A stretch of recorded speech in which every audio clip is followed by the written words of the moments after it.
Good morning, folks. We're in 1 Corinthians chapter 2.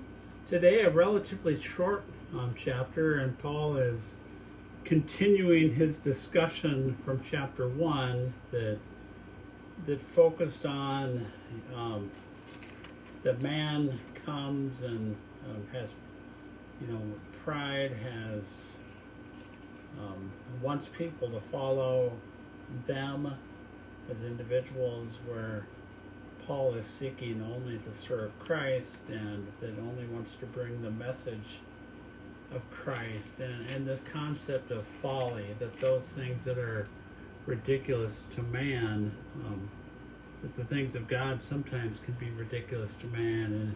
And we see in beginning of chapter 2, Paul is saying that I didn't come with eloquent thought, with wisdom of men.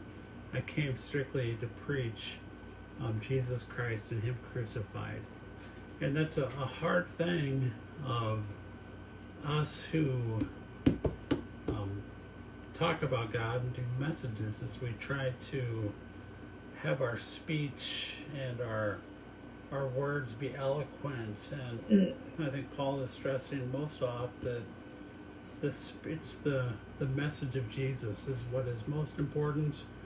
And then the rest of the chapter talks about that the wisdom we only understand because of the Holy Spirit, of the Spirit of God, and that no one comprehends the thoughts of God except the Spirit of God, and the Spirit teaches us,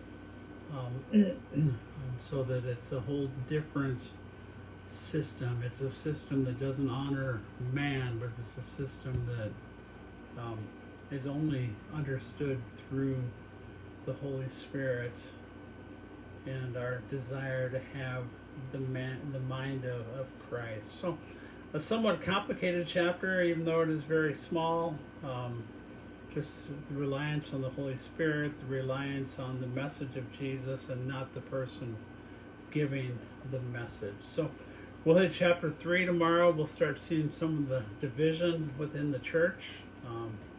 Let me know if you have questions and what you're learning, and we'll see you tomorrow. God bless.